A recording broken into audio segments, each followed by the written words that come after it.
जयाम आदिवासी जंगल रखवाला रे।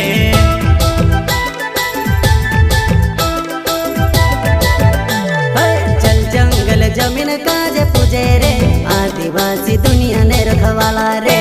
बाप देव खतरी काजे पूजे रे आदिवासी सबसे निराला रे।